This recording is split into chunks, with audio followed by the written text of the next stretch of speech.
This is the farmhouse where I grew up, where my father grew up, where my grandfather grew up, where my great-grandfather grew up. The main house was built in 1860. We got electricity in 1943 with the Rural Electrification Act. And now what I am doing is I'm removing the majority of the 1960 updates and reverting the era back to somewhere between 1920 and 1950. I'm going to show you each room in the order that I did them years ago. While I am no more of a carpenter or a designer than any member of my family has ever been, I'm doing it to suit me and my tastes.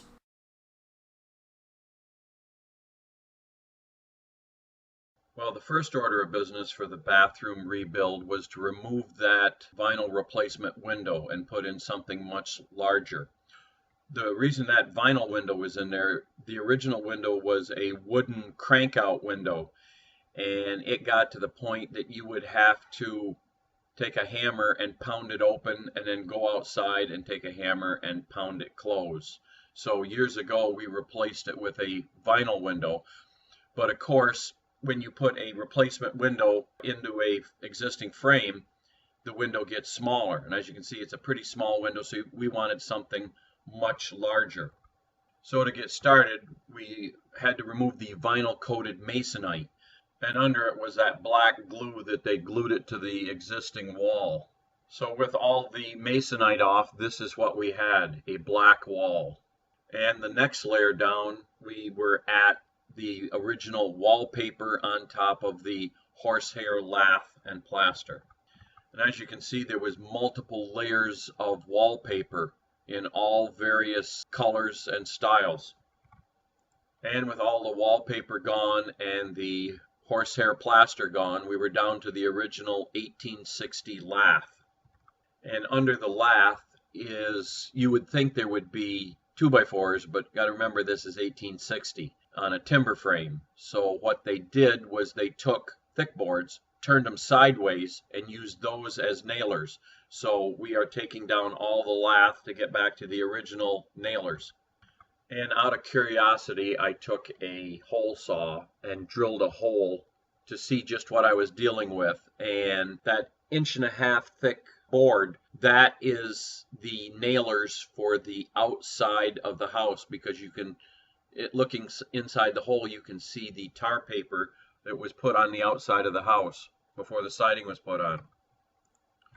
And we finally got all the lath off, and this is what we were left with, the outside wall of the house with the nailing strips, and the window's still in place. But we would shortly fix that. And when I removed that bottom trim board for the window, I see why the window always leaked. What they used for insulation was a cotton flour sack. So now, in preparation to remove the window, I set up my articulated ladder and my plank as kind of a staging and removed a good section of the vinyl siding. And then I popped the window out and then drew on the wall the size of the new window, and as you can see, it's going to be much larger. And using a cordless skill saw, it wasn't any big deal because the wall isn't that thick, to go ahead and cut out the bigger window hole. And here's the view from the outside with the much bigger hole. Now, we could have gone bigger, and I wanted to go bigger with the hole. However, the vent stack for the septic system, as you can see, is just to the left of the window. I went over as far as I could. I could go farther to the right, except the window would not be centered in the room, so that was my limiting factor for the size of the window. And here is the new MI replacement window ready to go in. And it slid right into place. We screwed it in, little caulk, little spray foam, and we're good to go. On the outside, we've got it nailed in place. We've got the sealing tape around it, and we cranked the window open, and we proclaimed it good. And that is how we put the new enlarged window in our bathroom.